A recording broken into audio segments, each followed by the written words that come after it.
Hey ladies and gentlemen, welcome back to the channel. As always, it is Nick here, back through daily crypto news and analysis, and today we're going to be talking about Ripple and XRP, so let's just dive in and let's talk about a few things. So, as we wait patiently for the lows to be printed on Bitcoin and on a lot of altcoins, we are seeing some nice sell-off, pressure today on, Bitcoin and alts. But it's not nearly enough, to really kind of get into some major positions because remember, on the 24-hour span, there is some altcoins that are down significantly. Like for an example, like some are down almost double-digit figures, but then there's some that are just not down at all. And XRP for the most part has been actually holding stable around like the 30 to like 40 cent range. But I am still expecting to see some nice, pain within this market. I do think that that could happen possibly this week into July.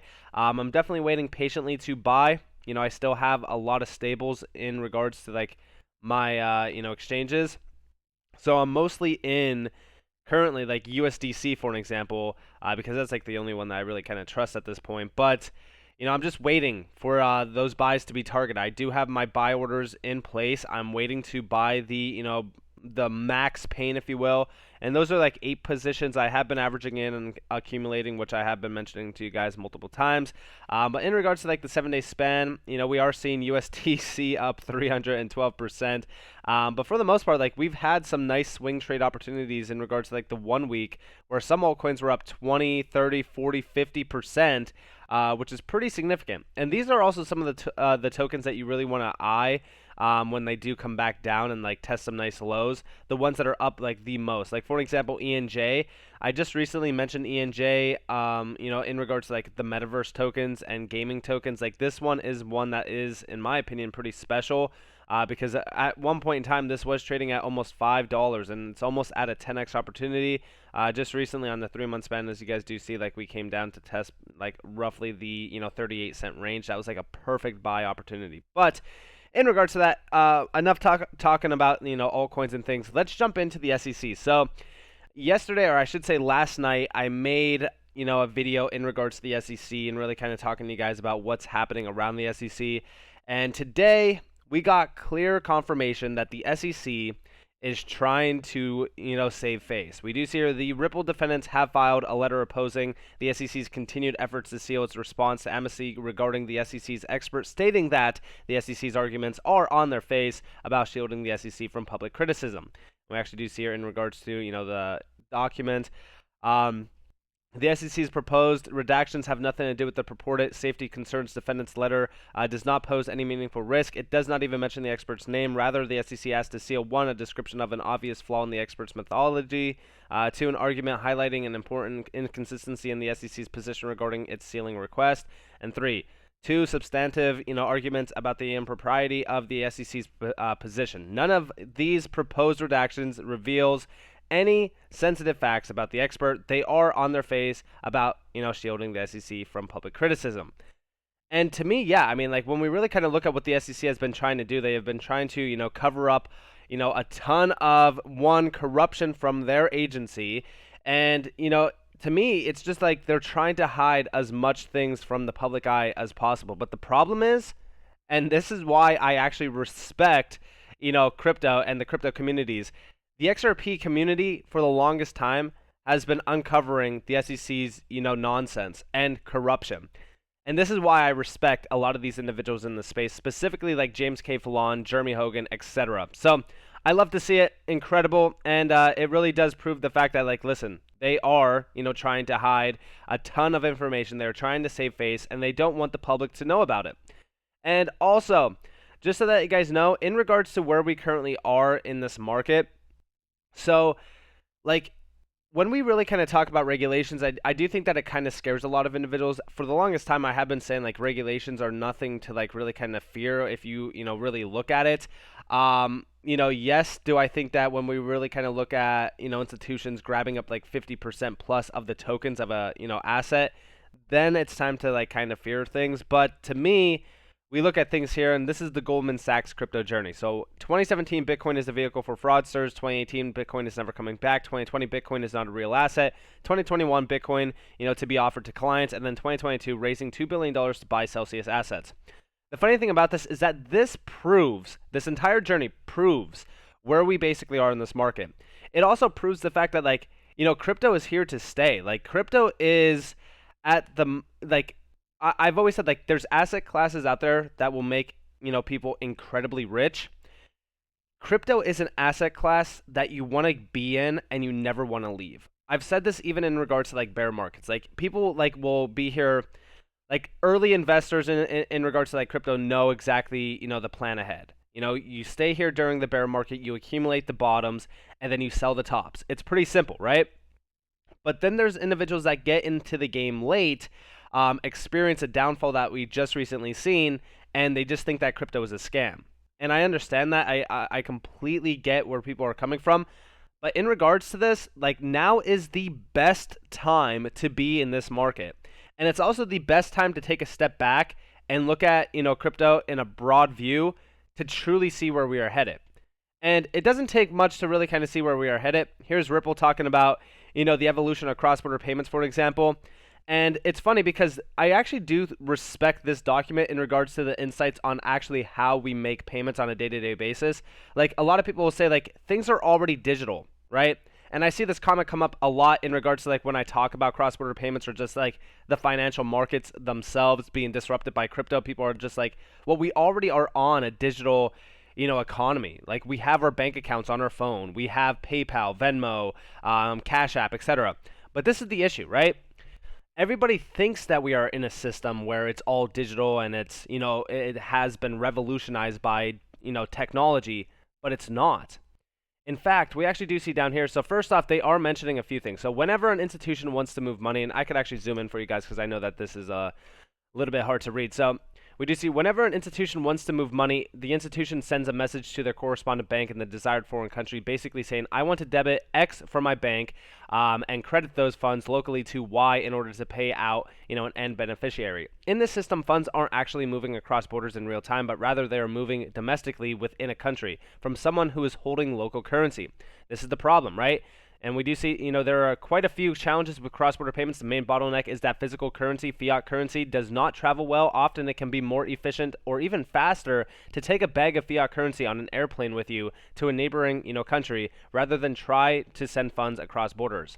There are a number of systems and solutions, including correspondent banking, built around the core problem that fiat doesn't travel well. Ultimately, none of the legacy systems solve this core pain point, resulting in cross-border payments experiences that are expensive, slow, and inefficient for both end users and businesses alike. This is why I've said, like, yeah, sure, things have moved to a digital, space in regards to like having your bank account on like your phone, you have Cash App, PayPal, etc. But realistically speaking, we're still on legacy, payment rails that are extremely inefficient. They're bottlenecked, they're bad, they're, slow, expensive, inefficient in general. And the problem is like nobody really sees that because again, like you have to kind of look at it from, a technology standpoint. Like you got to understand like, yeah, sure, I could throw anything, on a phone, but at the end of the day, like what's actually moving that money, right? So this is why I've said like we're not in a digital age of, payments in regards to technology. Like they're actually saying down here, even Venmo, right? So they are mentioning Venmo and, other like, for example, like digital payment, companies. But we do see one company that has had great success building a domestic payment product via solving problems with domestic funds transfers is, Venmo. Contrary to what it may seem like on an application's front end, Venmo is not actually moving funds to users' bank accounts in real time. Behind the slick user interface, Venmo is simply crediting and debiting, digital accounts. This is why I've said this is all pre-approved payments. The same way it goes with like PayPal, right? When you send a payment, it's pre-approved. Like, yeah, sure, you might see like, money in that account, but it's all pre-approved payments, hidden behind, a very flashy UI that to some individuals may seem like, wow, this is like the next big thing. Like this is, a revolutionizing time in, finance, but it's not. It's the same thing that like, you step back to like the 1960s when debit and credit cards first came out. And at that time, like that was huge. But after time, you realize that every single time that you swipe your card, every single time that you utilize that card, it is utilizing pre-approved capital. Meaning that's why when you look at your bank statement or your credit card statement, those payments don't settle until a few days out. And we actually do see here the true settlement or funds movements only occur when you initiate a transfer to take funds out of Venmo. And that process is far from instant and takes multiple days as it still leverages the ACH payment network. This is why I've said the technological advancements that Ripple has been, really kind of a part of is truly revolutionizing because it's instant settlement. It's no more pre-approved payments. The liquidity is there on demand. It's not only disrupting, like we always talk about, like it's just for banks and institutions. No, this is disrupting the entire payment infrastructure. And again, I share with you guys this video from BIS Economic Advisor. He's basically talking about XRP and on-demand liquidity, but I wouldn't say like he's 100% talking about it. Like we actually do see down here. He actually describes the functionality of an effective payment system. But listen closely to what he's actually saying here. So what this type of system enables you to do is to avoid the current practice, which is to say, if I want to make a payment to a, on behalf of my client, to a supplier, on another. Also, I do apologize if this does sound like pretty low in regards to volume. It's like it's already turned all the way up. I apologize. So I hope that you guys can understand. The continent, what you need to do is to hold a deposit in a bank in that jurisdiction, ideally, and then just call up the bank and say, look, debit my account and credit the account of the supplier. And if you don't have an account, you have to use a correspondent bank. And if you don't even have a correspondent bank with a deposit in that jurisdiction, you need to string along a whole host of different correspondent banks. Now, for that system to work, you need to hold balances at all of these different parts of the chain. And in a way, it's going back to the origins of supply chain financing, where the credit function and the payment function all are bundled together. And so it's incredibly intensive in terms of liquidity, and there are the operational challenges all along the chain. What this kind of platform can do is to just short circuit all of that. And of course, what you would need to do is, of course, convert some of your deposits into tokens. Yeah. So you cannot avoid tying up some of your deposits somewhere, but you can just do it once, and let's say just hold it in London, and then the tokens can circulate everywhere. Without having to, lock up liquidity at different points, around the world. Together with all the other problems that go along with that. Now, how far are we from seeing these things in action? Well, we've done experiments and they work. What we need to do is to make sure that we can actually build this to scale and build it so that they have the resilience that will really, stand the test of real-world use. But the technology is pretty clear, and this is not experimental technology. And I love the fact that he is saying, like, listen, we have the technology, we have the use cases. Like, yes, I mean, like, if you look at Ripple with XRP, it's already here. He is talking about, like, scalability issues, which is, 100% expected. When you look at, like, XRP and Ripple, it's like 1,500 transactions per second, which I know to some people, like, that might seem like it's a lot. And, to some other individuals, it might seem like it's not a lot. And you only really need, I would say, roughly around like that range to be utilizing, a payment network properly. But I definitely do see like the concern if you want that to be, global adoption, if you want it to be utilized globally, transactions per second need to be a little bit higher, because we've talked about this even in regards to Visa, where Visa actually goes down during Black Friday due to the demand of the network, because of course they are running around, I think it might be, I'm pretty sure XRP actually might be around like 2,000 transactions per second, but Visa is like around 1,500. I might be wrong on that, but it's still around that range. And to me, I look at other DLT platforms, and of course, like we're not looking at it in the sense of like XRP is going to be the only player within the space. No, absolutely not. And that's why I don't think that like they need to be, to the point where like you're seeing like 10,000 plus transactions per second, or unlimited transactions per second. But it definitely helps to have that, I would say, technology behind something like this because of global adoption and also mass adoption of the network. So to me, like, does this mean that, for example, XRP with on-demand liquidity won't be adopted in? No, not at all. In fact, I do think that for the most part, XRP with on-demand liquidity has been getting adopted a lot more, faster, even though, you're seeing the market kind of drop a little bit. And even since like, the start of this year, we've been seeing, updates from like Tranglo, for example, launching major ODL volume, corridors. We've also seen, corridors between, for example, Europe and Mexico, Lithuania. So on-demand liquidity definitely has been growing in traction.